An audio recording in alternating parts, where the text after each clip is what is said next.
உறவுகள் எல்லாருக்கும் இயேசு கிறிஸ்துவின் நாமத்தினால வாழ்த்துக்களை சொல்கிறேன். ஒன்று சொல்கிறேன் பாருங்கள்.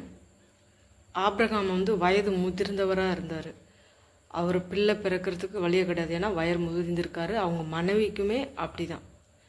அதாவது அந்த மாதவிடாய் காலமும் நின்று போயிருக்கோம். அப்படி அதுக்கு ஏதுவே கிடையாது. சுத்தமாக பிள்ளை பிறக்கணுன்ற ஒரு அறிகுறியுமே இல்லை. அப்போது ஆண்டவர் வாக்கு கொடுக்குறாரு, உனக்கு வானத்து நட்சத்திரங்களைப் போலவும் கடற்கரை மணலத்தனையான பிள்ளைகளை உனக்கு தருவேன்னு சொல்லிட்டு. அப்போ சொல்லுவார், ஆமாம் ஆமாம், இது மாதிரி எலேசர் வீட்டில் பிள்ளை இருக்குல்ல, அது என்ன கிடையாது, உனக்கு நான் தருவேன்னு சொல்லிட்டு வாக்கு கொடுக்குறார். சரிங்களா? அது மாதிரி தான் இன்றைக்கி நம்மளுக்கும் வாக்கு கொடுக்குறார். எதெல்லாம் நீங்கள் கேட்டிருக்கீங்களா, சாத்தியமே கிடையாது, சுத்தமாக இதுக்கு வழி வகையே கிடையாதுன்னு சொல்லிட்டு எண்ணிருக்கு.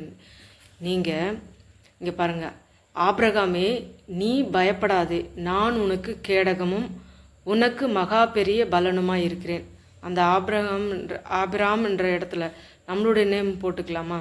நம்மளுடைய நேம் போட்டுக்கிது, நீ பயப்படாதே, நான் உனக்கு கேடகம் உனக்கு மகா பெரிய பலனுமாக இருக்கிறேன். கேடகம்னா எனக்கு தெரிஞ்ச வரைக்கும் சொல்கிறேன், இப்படி வச்சு பிடிச்சிப்பாங்கன்னு நினைக்கிறேன். எதிரிங்க வில்லு அம்பு எது பண்ணும்போது தடுத்துருவாங்க. கீழே போட்டால் கீழே, மேலே போட்டால் மேலே, இங்கே வச்சா சேஸில் வச்சுருப்பாங்க. அந்த மாதிரி கேடகமாக அவர் இருக்கிறாராம். சரிங்களா? அதுக்கப்புறம் அவன் யார், ஆபிரகாம் கர்த்தரை விசுவாசித்தான், அதை அவர் அவனுக்கு நீதியாக எண்ணினார். எதுவும் வாய்ப்பே இல்லைன்னு போது சொல்லும் போது அதை அப்படியே விசுவாசித்தாரான் அவர். சரிங்களா?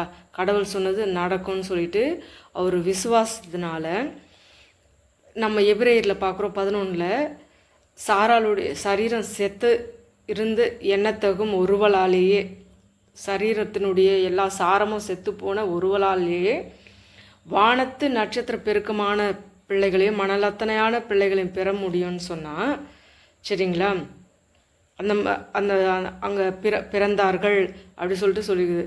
மேகம் போன்ற இத்தனை திரளான சாட்சிகள் நம்மை சுற்றி இருக்க, பாரமான யாவற்றையும் நம்மை சுற்றி நெருக்கி நிற்கிற பாவத்தையும் தள்ளிவிட்டு விசுவாசத்தை துவக்குகிறவரும் முடிக்கிறவருமாகி இயேசு கிறிஸ்துவை நோக்கி நமக்கு நியமித்திருக்கிற ஓட்டத்தில் பொறுமையோடு ஓடக்கிழவும்.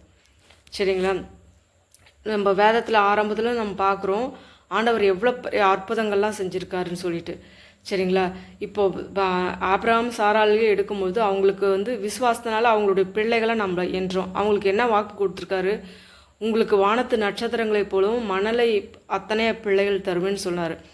விசுவாசத்தினால அவர் நீதிமானாக எண்ணார். அவர் விசுவாசத்தினால நம்ம விசுவாசிகளின் தகப்பன் யார், ஆபிரகாம். அப்போ ஆட்டோமேட்டிக்காக நம்ம இயேசுவின் ரத்தத்தினால மீட்கப்பட்டு நம்ம இருக்கிறதுனால நம்ம அவங்களுடைய பிள்ளைகளாக நம்ம இருக்கோம். அப்போ அந்த வாக்கு ஆட்டோமேட்டிக்காக நம்மளுக்கு வருது இல்லையா? அப்போ அதை சுதந்திரித்து கொள்ளணும்னா அதுக்கு பாத்திரவானாக நம்ம இருக்கணும். என்ன இருக்கணுமா? இயேசுவை பற்றி கொள்ளணும். இங்கே தான் பாரு, மேகம் போன்ற இத்தனை திரளான சாட்சிகள் இருக்க விசுவாசத்தை துவக்குகிறவரும் முடிக்கிறவரும் யார்? கர்த்தராக இயேசு கிறிஸ்து. ஏன்னா அவர் தான் பரலோக மேன்மை விட்டு பூலோகத்துக்கு வந்தார், நம்மை மீட்க, நம்ம மேலே கிருபை வைத்து, நம்ம மேலே இரக்கம் வைத்து அவர் நமக்காய் ரத்தம் சிந்தி நம்மை மீட்டு கொண்டார். சரியா? அந்த வல்லமையுள்ள தேவனை நம்ம கொண்டிருக்கிறோம். அவர் கண்மலை, அவர் கேடகம், அவர் துருகம். சரியா? அவரை நம்பினால் ஒரு நாள் வெட்கப்பட்டு போகவே மாட்டோம். நம்மை உயர்த்துகிற தேவனாக இருக்கார். டாக்டருங்க நோயினால் இதெல்லாம் சாத்தியம் இல்லை, ஒன்றும் பண்ண முடியாது அப்படி சொல்லியிருக்காங்களா? நீங்கள் அவரை உறுதியாக பிடிச்சிங்களேன், விசுவாசத்தால் தேவனுடைய மகிமையை காண்பான்னு சொல்லியிருக்கு. நம்ம எத்தனையோ அற்புதங்களை வேதத்தில் பார்த்துருக்கோம், அதெல்லாம் நிஜமாக நடந்தது. சரிங்களா? இப்படி செஞ்சுருக்கும் போது நம்மளுக்கு செய்ய மாட்டார், அவங்களுக்கு செஞ்சு தேவன் நம்மளுக்கு செய்வார். அப்போ நம்ம என்ன பண்ணணும்? விசுவாசிக்கணும்.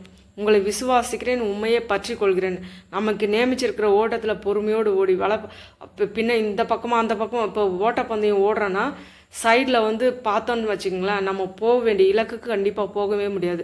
நம்ம கவனம் செய்கிறோம், ஆட்டோமேட்டிக்காக கால் தாறுமாறாக போகும். ஆனால் அந்த நேராக பார்த்துட்டு இங்கே கத்துறத ஒன்றுமே கேட்காம ஓடி பாருங்கள், நீங்கள் இலக்கை கண்டிப்பாக நீங்கள் அடையலாம். பொறுமையோடு நீங்கள் ஓடும் போது இலக்கை கண்டிப்பாக நீங்கள் அடைஞ்சே தீருவீங்க. சரிங்களா? அந்த மாதிரி இடர்கிற காரியங்கள் எல்லாரும் சொல்லலாம். நம்ம உறவினர்கள் சொல்லலாம், சுற்றி இருக்கிறவங்க சொல்லலாம், நண்பர்கள் சொல்லலாம், தோழர்கள் சொல்லலாம், தோழிகள் சொல்லலாம். இதுக்கெல்லாம் வாய்ப்பே இல்லை, இப்படி தான் அப்படி தான் சொல்லலாம். உங்களை சோர்ந்து போகிற வார்த்தைகளால் உங்களை புண்படுத்தலாம். ஆனால் நீங்கள் நம்புறது ஒரே ஒருத்தர் தான், கர்த்தராக இயேசு கிறிஸ்துவை நம்புங்க. அவர் ஒரு நாளும் கைவிட மாட்டார். அவர் நம்மளை ஆசீர்வதிக்கிறதுக்கு தயை பெருத்த தேவனாக இருக்கார். சரியா? நம்மளுக்கு பாத்திரவானா இல்லாதப்பவே நம்மளை தேடி வந்தார். நாம் அவர் தேடி போல, நம்ம மேலே வச்ச இரக்கம் அவர் நம்மளை தேடி வந்தார். அப்படிப்பட்ட தேவனை கொண்டிருக்கிற நாம் அவரையே பற்றி கொள்வோம். எதெல்லாம் முடியல, இல்லை, நடக்காதுன்னு சொன்னாங்களோ அதெல்லாம் நம்ம விசுவாசித்து ஜெபித்து ஜெயம் எடுப்போம். அப்படிப்பட்ட தேவனை கொண்டிருக்கோம். தேவன் அப்படியே செய்வாராக. இயேசுவின் நாமத்தினால் உங்களை வாழ்த்துக்கிறேன். எதெல்லாம் இல்லைனாங்களோ அதெல்லாம் கிடைக்க செய்வாராக. சாரம் செத்து போச்சு, ஒன்றுமே முடியாதுன்னு சொன்னதெல்லாம் நடக்க போகுது, துளிர் விட போகுது. நம்புங்க, விசுவாசித்தால் நீங்கள் தேவனுடைய மகிமையை காண போகிறீங்க. நம்ம சுதந்திரத்துக்குள்ள ஆபிரகாமுக்கு சொன்னார் இல்லையா, அந்த வார்த்தை நமக்கு சுதந்திரத்து நம்ம வாஞ்சித்து நம்ம கேட்கும்போது வாஞ்சை உள்ள ஆத்மாவை நிரப்புகிற தேவன் வல்லமை உள்ளவராக இருக்கிறார். அவர் அவாந்திர வெளியில் ஆறுகளை உண்டாக்குகிற தேவன். சரிங்களா? வறண்ட நிலத்தை தண்ணீர் தடாகமாக மாற்றுகிற வல்லமை உள்ள தேவன். அப்படிப்பட்ட தேவனை கொண்டிருக்கிற நாம் அதை உரிமையாக்கி கொள்வோம். அது அப்படியே ஆகக்கடுவது இயேசுவின் நாமத்தினால அப்படியே நடக்க போது. நீங்கள் ஆமேன்னு சொல்லுங்கள். அப்படியே ஆகக்கடுவது.